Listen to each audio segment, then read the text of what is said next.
Hi, good evening. My name is Jennifer Johnson, and as Amanda mentioned, I'm a faculty member in the History Department.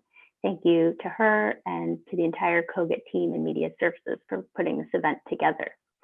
While I'm a Cogut Fellow, I'll be working on my book manuscript entitled State Building After Empire, Healthcare, Family Planning, and International Aid in North Africa. This project examines the origins and expansion of family planning programs in Tunisia, Morocco, and Algeria from the 1960s to the 1980s. It examines how and why these North African countries, all former French colonies, entered into voluntary partnerships with international organizations after decolonization, and explains the outcomes newly sovereign leaders hoped to achieve. It shows how they forged strategic alliances, albeit with varying levels of commitment, with the Population Council and the Ford Foundation, and later with USAID, the World Bank, and the World Health Organization, in an effort to secure vital international aid, including financial, material, and intellectual resources that would support their efforts to develop a more robust healthcare infrastructure after the end of empire.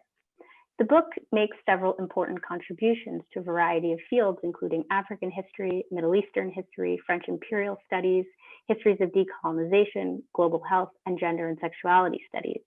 First, the new research builds upon the framework of my first book, The Battle for Algeria, Sovereignty, Healthcare, and Humanitarianism, and examines the role of medicine and healthcare in the process of post-colonial state building. It once again challenges the familiar and still dominant accounts of decolonization that emphasize political and economic factors over social policy, particularly health and welfare.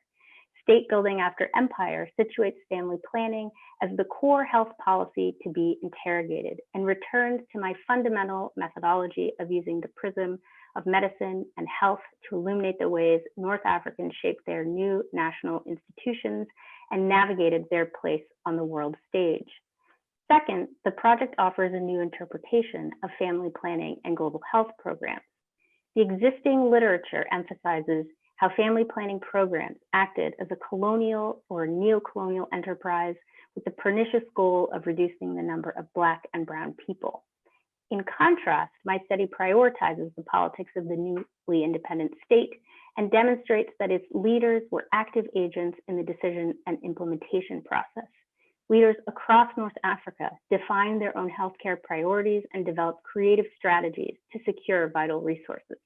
In their pursuit to develop national healthcare infrastructure, these North African figures engaged in a mutual partnership with international organizations, one in which both sides formulated policies derived from a shared language and understanding of development, governance, and political expectation. Therefore, this study demonstrates how newly independent countries in the global South shape both the actions of international organizations and global health discourse. Finally, state building after empire places gender and sexuality at the center of the post-colonial project. It showcases how women, their bodies, and their reproductive choices were central to domestic and international policies. On the one hand, state leaders understood that all citizens, men and women, required access to health and medical services if the nation was to thrive after the end of empire. However, the women themselves were often foils to larger political aims. Given that family planning was a global health priority, North African leaders elevated the promotion and care of women and later children to marshal material resources. Despite the broader state and international ambitions, women who encountered new reproductive technologies and came into contact with international health experts acquired new information and materials, enabling them to exert more control over their lives. I look forward to engaging these themes and the work of my colleagues this semester in the seminar. Thank you.